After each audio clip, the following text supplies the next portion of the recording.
Hello friends, welcome back to our channel. कैसे हो आप सब? आई होप आप सब अच्छे होंगे और आप सबकी पढ़ाई भी अच्छी चल रही होगी। तो प्यारे विद्यार्थियों, कक्षा 6 सामाजिक विज्ञान की सीरीज में आज हम बात करेंगे अध्याय नंबर 12, जिसका नाम है नगरीय क्षेत्रों में स्थानीय सरकार के समस्त प्रश्न उत्तर की। प्यारे लाडलो, आपकी नई बुक के अनुसार आपके अध्याय 1 से लेकर 11 तक सभी चैप्टर के अभ्यास प्रश्न और अध्याय 1 से लेकर 6 तक सभी चैप्टर की व्याख्या और नोट्स सारी चीजें आपको उपलब्ध करवा दी है। साथ ही साथ आपकी वर्कबुक की क्लासेस भी चल रही है, तो उन सभी की जो लिंक है वो आपको वीडियो के डिस्क्रिप्शन में मिल जाएगी। वहां से आप इन सभी क्लासेस को आराम से देख सकते हैं।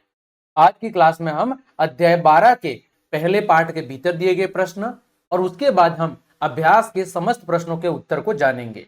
तो चलिए बिना किसी देरी के हम क्लास को शुरू करते हैं। सबसे पहले बात कर रहे हैं पेज संख्या 173 पर दिए गए प्रश्नों की।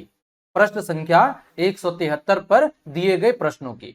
पहला प्रश्न है कि नगरीय स्थानीय निकाय क्या है और इनके कार्य क्या है। प्रश्न क्या कह रहा है? नगरीय स्थानीय निकाय क्या है, ये होते क्या है और इनके कार्य क्या है। काफी महत्वपूर्ण प्रश्न है। पूरा चैप्टर इसी पर आधारित है कि भाई नगरीय स्थानीय निकाय होते क्या है और उनके मुख्य काम क्या होते हैं। तो देखें इसका उत्तर कि नगरों के अंदर, नगर का मतलब है जो गांव और कस्बों से थोड़े बड़े होते हैं, जहां की जनसंख्या थोड़ी ज्यादा होती है, तो नगरों में स्थानीय सरकार की संरचना को नगरीय स्थानीय निकाय कहा जाता है। नगरों के अंदर स्थानीय सरकार की जो संरचना है, जैसे गांवों के अंदर क्या था? पंचायती राज था, है ना, पंचायत था, ग्राम पंचायत थी। उसी तरह नगरों के अंदर जो स्थानीय सरकार की संरचना है उसको बोलेंगे नगरीय स्थानीय निकाय। ये चुने हुए लोगों का समूह होते हैं। यानी नगरीय स्थानीय निकाय के अंदर कौन लोग होते हैं? तो जनता के द्वारा ही चुन कर भेजे गए लोग होते हैं, जो जनता के द्वारा ही चुने जाते हैं, जो नगरों तथा कस्बों की क्या करते हैं? देखभाल करते हैं। वो लोग क्या करते हैं? नगरों और कस्बों की देखभाल यानी उनकी व्यवस्था बनाए रखने का काम करते हैं। अब इनके मुख्य काम क्या है, तो देखें, हम इनके मुख्य कामों को जानते हैं। पहला काम है सबसे पहले नगर के अंदर जन्म और मृत्यु का रिकॉर्ड रखना, यानी जन्म प्रमाण पत्र बनाना और मृत्यु प्रमाण पत्र इशू करना। ये किसके काम है? नगरों के अंदर नगरीय स्थानीय निकाय के, नगर पालिका, नगर निगम, इनके ये काम होते हैं। तो पहला काम तो क्या हो गया कि उस नगर के अंदर कितने जन्म हुए हैं बच्चों के और कितने लोगों की मृत्यु हुई है, ये रिकॉर्ड कौन रखता है? आपके नगर निगम या नगर जो भी पंचायत है या जो नगरीय निकाय है वो रखता है। दूसरा काम क्या है? नगर के अंदर सड़कों की साफ सफाई करना और कचरे को क्या करना? इकट्ठा करना। ये दूसरा सबसे महत्वपूर्ण काम है, यानी साफ सफाई का। तीसरा, जल निकासी और सीवेज प्रणालियों की देखभाल करना, यानी नगर के अंदर जल की प्रॉपर निकासी हो, यानी गंदा जल है वो नगर से उचित तरीके से बाहर निकले। और सीवेज का मतलब होता है जो आपके बाथरूम वगैरह का जो गंदा पानी होता है, मलमूत्र, उसको अच्छे से शहर से बाहर निकाला जाए, उसकी प्रॉपर व्यवस्था होनी, उसकी प्रॉपर व्यवस्था करने का काम इनका होता है। फिर नगर के अंदर प्रत्येक घर घर तक स्वच्छ पेयजल उपलब्ध करवाना, यानी पीने के लिए एक शुद्ध पानी उपलब्ध करवाना। फिर सड़कों, पार्कों, स्कूलों और फ्लाईओवरों का निर्माण करवाना और उनकी मरम्मत करना। ये किसका काम है? नगरीय निकाय का। इसके अलावा रोगों पर नियंत्रण रखना और समय समय पर लोगों के अंदर क्या लगवाने? टीके लगवाने। इसके अलावा रात में सड़कों को रोशन करना, यानी सड़कों पर रोशनी की उचित व्यवस्था करना ताकि परिवहन सुगम हो और जो दूसरी घटनाएं हैं जैसे चोरी की घटना, डकैती की घटना, लूटपाट की घटना, ये घटना कम से कम घटित हो। फिर कब्रिस्तानों और शमशान घाटों की देखभाल करना, उनकी प्रॉपर व्यवस्था करवाना। इसके बाद पुरानी इमारतों और स्मारकों की सुरक्षा करना। तो ये सारे के सारे जो आपके काम हैं, ये किसके काम हैं? आपके जो नगरीय निकाय हैं, जिसमें नगर पालिका और उससे बड़े लेवल पर नगर निगम होता है, तो ये उनके सारे काम होते हैं। ठीक, आगे बढ़े। यहां पर देखो चित्र भी यही समझाया हुआ है। जैसे पहले चित्र के अंदर टीकाकरण और रोग नियंत्रण का काम हो रहा है, दूसरे चित्र में देखो कचरे के प्रबंधन का काम हो रहा है, तीसरा चित्र है वो टूटी हुई सड़क का है, तो टूटी हुई सड़कों का निर्माण करवाना है। अगला चित्र देखो पार्क, पीछे कोई स्मारक दिख रहा है, उनकी व्यवस्था करवाना है। तो ये सारे काम किसके हैं? नगरीय निकाय के हैं। आगे बढ़े हम, दूसरा प्रश्न, शासन और लोकतंत्र में ये क्यों महत्वपूर्ण है? यानी गवर्नेंस और डेमोक्रेसी के अंदर आपके जो नगरीय निकाय है ये इंपॉर्टेंट क्यों है, इसके पीछे कारण क्या है? तो अभी हमने इनके कार्य देखे थे और उन कार्यों के आधार पर हम कह सकते हैं कि ये महत्वपूर्ण क्यों है, इनकी जरूरत क्यों है। तो देखे उत्तर कि शहरी स्थानीय निकाय महत्वपूर्ण है क्योंकि ये रोजमर्रा की सेवाएं, शहरों के अंदर जो दिन प्रतिदिन की सेवाएं हैं, जिसमें पानी, कचरे की सफाई, पार्कों का रख रखाव आदि चीजों को ये नगरीय निकाय संभालते हैं।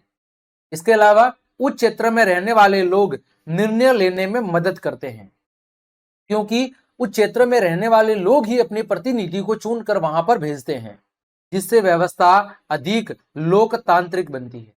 साथ ही साथ महिलाओं के लिए 1/3 सीट रिजर्व कर दी गई है, जिससे क्या फायदा हो रहा है कि ज्यादा से ज्यादा जो महिलाएं हैं वो भी इसमें क्या हो रही है? शामिल हो रही है। और सरकार का तीसरा स्तर होने की वजह से राज्य और केंद्र सरकार का जो कार्यभार है उनके ऊपर जो लोड है वो भी कम हो रहा है। और जो स्थानीय क्षेत्र की समस्या है वो स्थानीय क्षेत्र की समस्याएं जमीन से जुड़े हुए जो लोग हैं, जो करीबी स्तर से जुड़े हुए लोग हैं, वो ही सॉल्व करवाने में अपनी महत्वपूर्ण भूमिका निभा रहे हैं, जिसकी वजह से जो शासन है वो शासन भी क्या होता है? अधिक प्रभावी होता है। क्योंकि स्थानीय जो सरकार है, जो हमारे सरकार का तीसरा स्तर है, उसमें आपके जमीन स्तर से जुड़े हुए लोग ही भाग लेते हैं और उन लोगों को अपने एरियाज की बहुत अच्छी समझ होती है और किस प्रकार की व्यवस्था की जानी चाहिए, वहां पर लोगों को कौन कौन सी दिक्कत आती है, उन्हें कौन सी सुविधा अच्छे से मिलनी चाहिए, ये सारी बातें वो स्थानीय जनप्रतिनिधि अच्छे से जानते हैं। अतः शासन व्यवस्था को बेहतर तरीके से चलाने में वो एक महत्वपूर्ण भूमिका निभाते हैं। इस वजह से शासन और लोकतंत्र दोनों के अंदर जो आपके शहरी स्थानीय निकाय है ये एक महत्वपूर्ण भूमिका अदा करते हैं।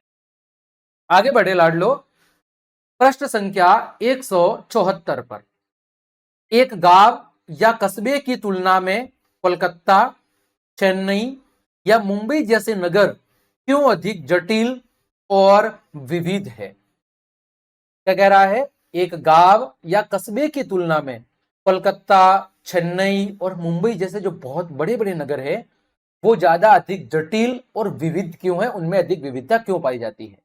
देखो, जैसे उदाहरण के तौर पर जो पहला चित्र है वो मान लो किसी गांव या कस्बे का है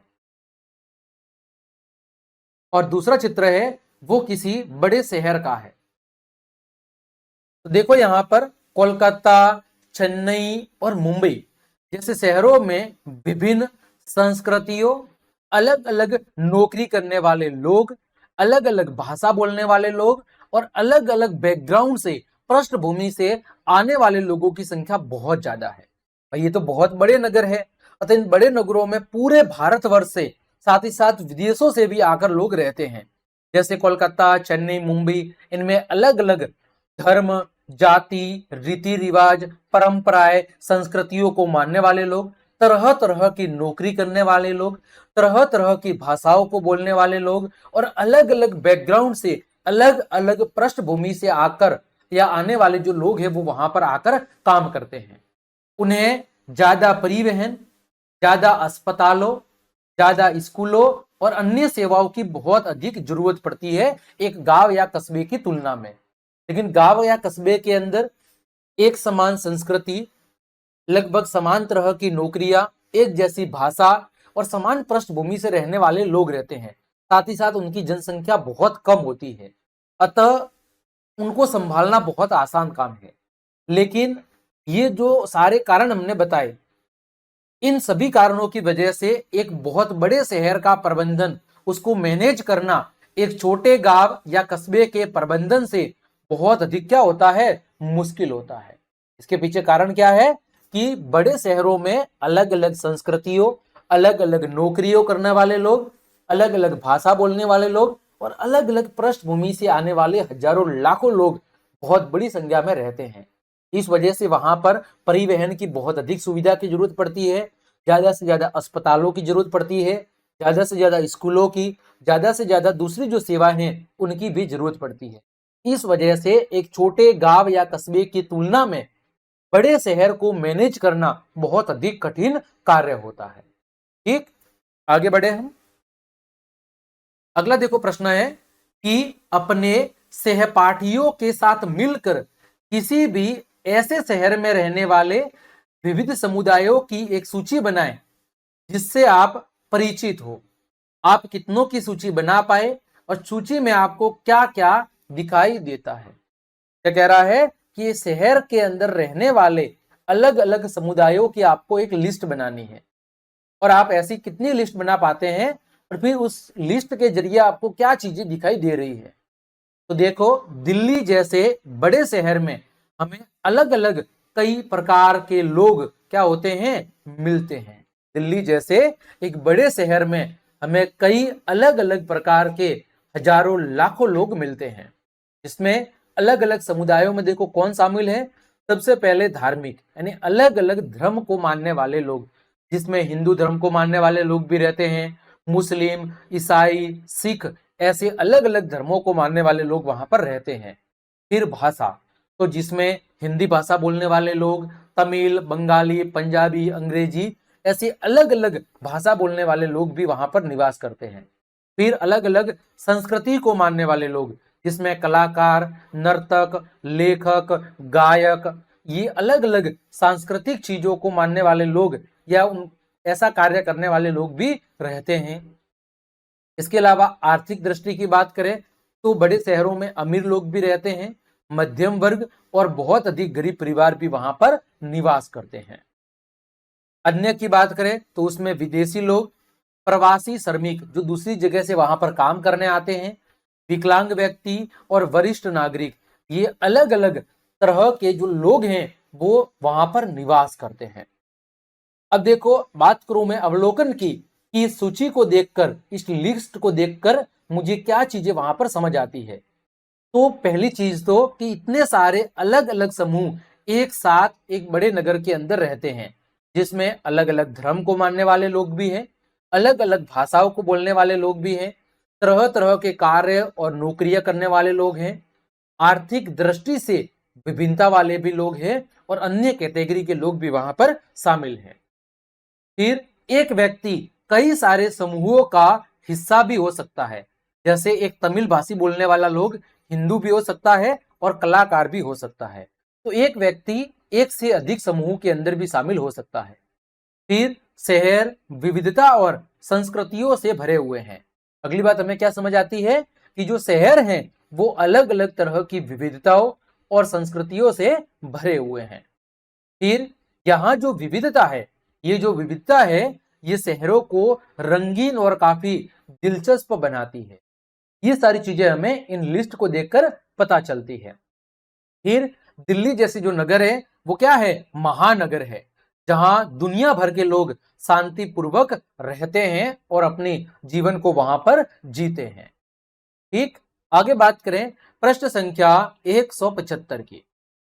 पाठ्य पुस्तक में दिए गए चित्र 12.2 में आप पंचायती राज व्यवस्था और शहरी स्थानीय सरकार के बीच में क्या समानताएं और विविधताएं पाते हैं। आपको पंचायती राज व्यवस्था और आपकी शहरी स्थानीय जो सरकार है इसके बीच क्या समानता और क्या विभिन्नता है वो बतानी है। देखो, जैसे यहां पर बात करें पंचायती राज संस्थाओं की, तो यहां पर 3 स्तर पर सरकार पाई जाती है। जिला स्तर पे जिला पंचायत, ब्लॉक लेवल पे पंचायत समिति और आपके ग्राम लेवल पर ग्राम पंचायत। ग्राम पंचायत में जो लोग होते हैं उन्हें क्या कहते हैं, ग्राम सभा के सदस्य, जो ग्राम पंचायत को क्या करते हैं, संचालित करते हैं। फिर बात आती है नगरीय या नगरीय स्थानीय निकाय की। इसमें देखो नगर निगम या नगर परिषद होती है, जिसे नगर पंचायत भी कहती है। इसके अंदर क्या होती है, वार्ड समिति होती है और वार्ड समिति के अंदर वार्ड के लोग यानी मेंबर्स होते हैं। तो देखो यहां पर दोनों के बीच पहले समानता और विविधता को हम देखते हैं। सबसे पहले बात करते हैं समानताओं की कि दोनों आपके शासन व्यवस्थाओं में समानता क्या है। देखो, दोनों ही सरकारें हैं वो स्थानीय स्तर पर होती है, जिन्हें जनता द्वारा चुनावों के माध्यम से चुना जाता है। यानी दोनों ही सरकारें स्थानीय स्तर पर काम करती है, जैसे पंचायती राज गांवों के स्तर पर, और नगर है या जो स्थानीय नगरीय निकाय हैं वो आपके नगर के लेवल पर काम करते हैं। और इसमें जो व्यक्ति काम करते हैं वो जनता के द्वारा चुनावों के माध्यम से चुनकर जाते हैं। आगे बात करें, उनका मुख्य लक्ष्य, इन दोनों ही संस्थाओं का जो मुख्य लक्ष्य है वो स्थानीय जो समस्या है उनका समाधान करना है और क्षेत्र के लोगों के जीवन के अंदर सुधार लाना है। यानी दोनों ही जो आपके निकाय हैं वो स्थानीय स्तर की समस्याओं को सॉल्व करते हैं और स्थानीय स्तर पर रह रहे लोगों के जीवन में सुधार लाने के मकसद से काम करते हैं। फिर ये दोनों ही निकाय सड़कों की मरम्मत, क्षेत्र को साफ सुथरा रखना, जल आपूर्ति का प्रबंधन करना और सार्वजनिक स्वास्थ्य की देखभाल जैसे महत्वपूर्ण कार्यों को संभालते हैं जो स्थानीय स्तर के मुद्दे होते हैं। फिर बात करें हम मतभेद यानी विभिन्नताओं की, दोनों के अंदर अंतर क्या है। तो पंचायती राज व्यवस्था गांवों और ग्रामीण क्षेत्रों में काम करती है, लेकिन जो शहरी स्थानीय सरकारें हैं वो शहरों और बड़े कस्बों के अंदर काम करती है। अगला अंतर है कि पंचायती राज में 3 स्तर होते हैं, ग्राम पंचायत, पंचायत समिति और जिला परिषद। वही शहरी स्थानीय निकायों में शहर या कस्बे के आकार के आधार पर नगर निगम, नगर परिषद या नगर पंचायत शामिल होती है। इसके आधार पर तो शहर या कस्बे के आकार के आधार पर, अगर बड़ा कस्बा है तो वहां पर नगर निगम, उससे छोटा है तो नगर परिषद या फिर नगर पंचायत होगी। आगे बात करें, शहरों के अंदर चुनौतियां और आवश्यकताएं जैसे यातायात, प्रदूषण, अधिक जनसंख्या, ये सारी चीजें गांवों की तुलना में क्या होती है, अधिक जटिल होती है। यानी शहरों के अंदर जो चीजों का प्रबंधन करना है, जो मैनेजमेंट है, वो गांव की तुलना में थोड़ा क्या होता है, कॉम्प्लेक्स होता है, जटिल होता है। तो ये दोनों के अंदर क्या हो गया, आपका अंतर हो गया।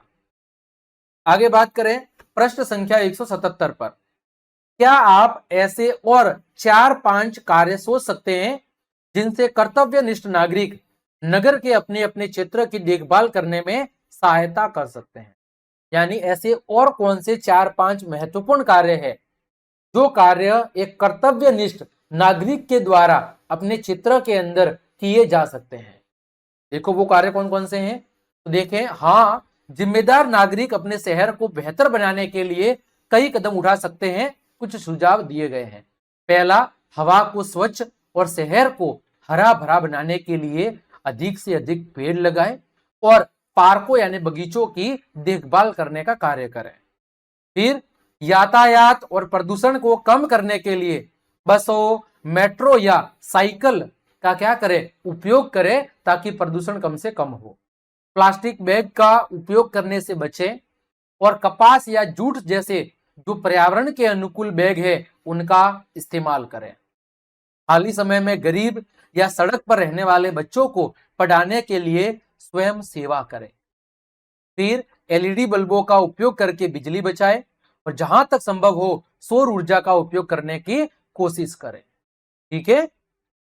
इसके अलावा जैसे कारों की सफाई, पौधों को पानी देने, फर्श धोने के लिए अपशिष्ट जल जैसे आरओ पानी का पुनः क्या करें, उपयोग करें। तो ये कुछ दायित्व है जो एक नागरिक अपने शहर या नगर को बेहतर बनाने के लिए कर सकता है।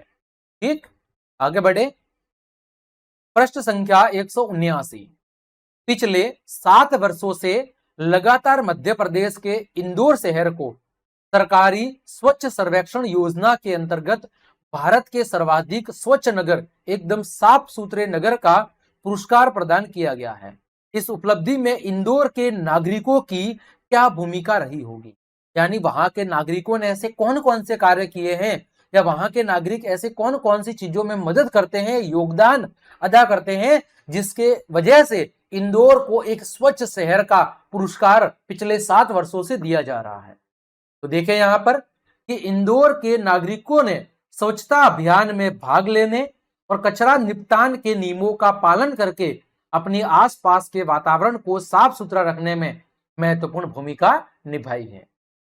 उन्होंने एक दूसरे को स्वच्छता बनाए रखने के लिए प्रोत्साहित किया, समस्या की सूचना स्थानीय सरकार को दी, लोगों के प्रयास और नगर निगम के प्रभावी प्रशासन ने इंदौर को भारत का सबसे स्वच्छ शहर बनाने में सहायता प्रदान की है। पहली बात तो वहां के जो लोग हैं इन्होंने बढ़ चढ़कर जो स्वच्छ भारत का अभियान है उसमें हिस्सा लिया है और कचरे के निपटान से संबंधित जो भी योगदान होता है वो अच्छा पूरा मेहनत के साथ पूरी शिद्दत के साथ वो अदा करते हैं।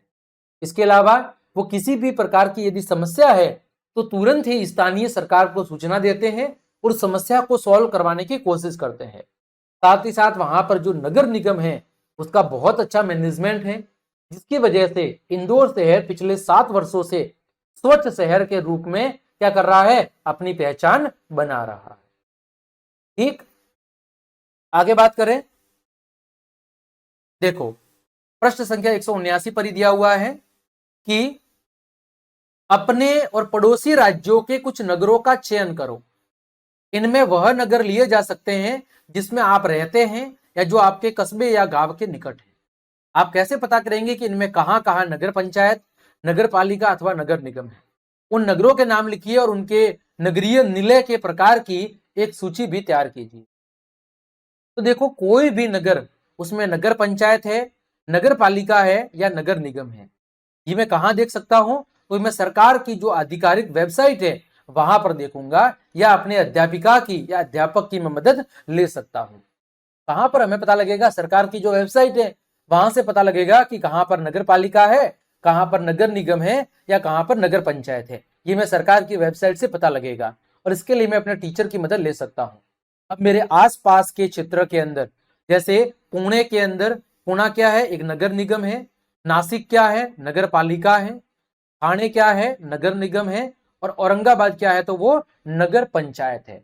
ये जानकारी आप अपने आसपास के एरिया में जहां पर भी रह रहे हैं सरकार की वेबसाइट से देख सकते हैं, है ना। आप लिखेंगे गूगल के ऊपर कि भारत के अंदर आपके नगर पालिका, नगर निगम और नगर पंचायत कौन कौन से क्षेत्र या शहर है, वो आपको जानकारी दे देगा, है ना। तो ये प्रश्न ठीक ठाक है। चलिए आगे बात करें। नगरीय स्थानीय निकाय अपनी गतिविधियों के लिए संसाधन कैसे जुटाते हैं? क्या इनमें कुछ सेवाएं भुगतान आधारित है? क्या कह रहा है कि जो नगरीय स्थानीय निकाय है वो जितनी भी सुविधा प्रदान करते हैं नगरों के अंदर, उसके लिए संसाधन जिसमें धन, पैसा या दूसरी चीजें हैं वो कैसे जुटाते हैं?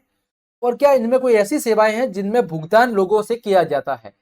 देखो शहरी स्थानीय निकाय स्थानीय कर, जिसमें देखो संपत्ति कर, सशुल्क सेवा जिसमें कचरे के संग्रहण के पैसे लगते हैं, पानी के टैंकर के लिए चार्ज लगता है, व्यापार लाइसेंस जारी करने के लिए शुल्क लगता है।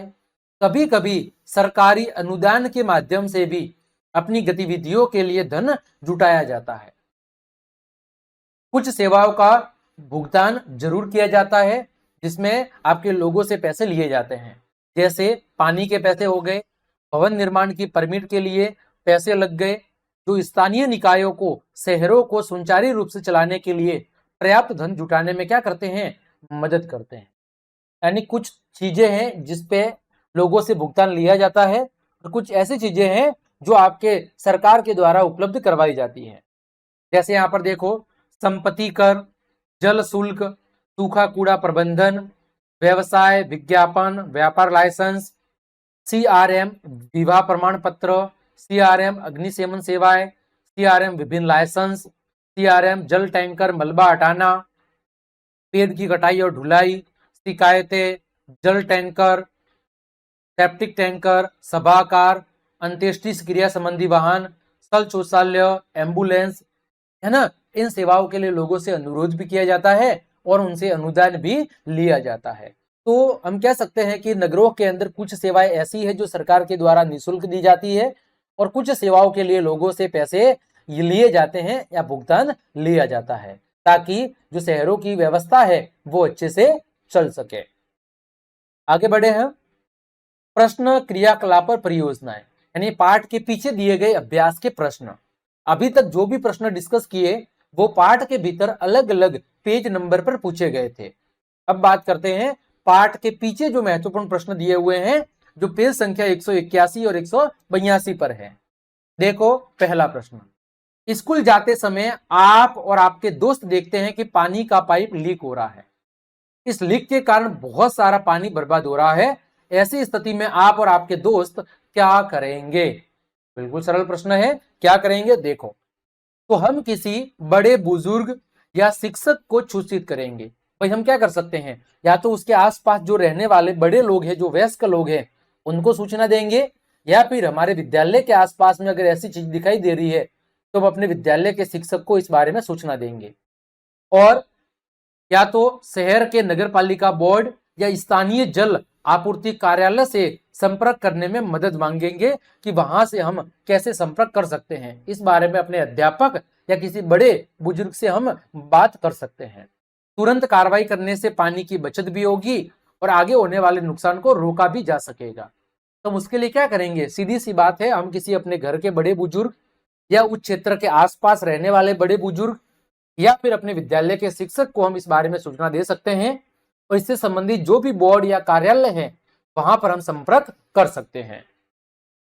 दूसरा प्रश्न है, आप अपने निकट रहने वाले नगरीय स्थानीय निकाय के किसी सदस्य को अपनी कक्षा में आमंत्रित कीजिए। उनके साथ उनकी भूमिका और उत्तरदायित्वों पर विचार विमर्श कीजिए। उनसे पूछने के लिए प्रश्नों की एक सूची तैयार कीजिए ताकि यह परिचर्चा उपयोगी हो। आपको क्या करना है? नगरीय स्थानीय निकाय के किसी मेंबर को किसी एक दिन आपकी कक्षा या विद्यालय में आमंत्रित करना है और उनसे आपके नगरीय स्थानीय निकाय से संबंधित कुछ प्रश्न करने हैं और उनके जवाब जानने हैं। तो देखो प्रश्न क्या हो सकते हैं। पहला, कि शहरीय स्थानीय निकाय में उन सदस्यों के मुख्य कर्तव्य क्या है। पहला प्रश्न क्या पूछेंगे कि शहरीय स्थानीय निकाय में जो सदस्य है उन सदस्य के कर्तव्य क्या क्या होते हैं। दूसरा क्या पूछ सकते हैं कि आपके कार्य प्रतिदिन शहर के लोगों की किस प्रकार मदद करते हैं। ऐसे कौन से कार्य हैं जो प्रतिदिन आपके द्वारा किए जाते हैं जो जनता के हित के लिए होते हैं। फिर क्या आप हाल ही में किए गए किसी प्रोजेक्ट या सुधार का उदाहरण दे सकते हैं। ये प्रश्न पूछ सकते हैं। आप लोगों के द्वारा बताई गई शिकायतों या समस्याओं का समाधान कैसे करते हैं, ये प्रश्न आप सदस्य से पूछ सकते हैं। और आपकी नौकरी में सबसे बड़ी चुनौतियां, सबसे बड़े चैलेंजेस क्या है, वो भी आप प्रश्न पूछ सकते हैं। ठीक। अगला प्रश्न, अपने परिवार और पड़ोस के वयस्क सदस्यों के साथ चर्चा करें और शहरी स्थानीय निकायों से उनकी अपेक्षाओं की एक सूची बनाएं।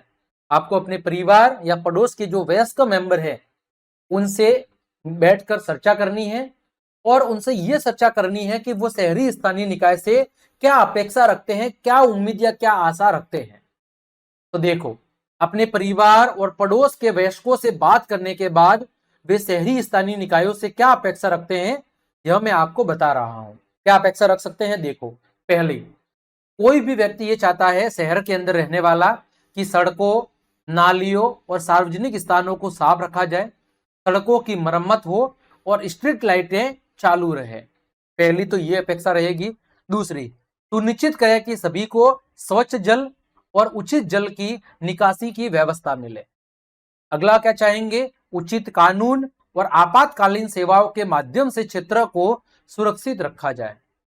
ज्यादा से ज्यादा पेड़ लगाए, प्रदूषण को कंट्रोल करे और पर्यावरण का भी ध्यान रखे।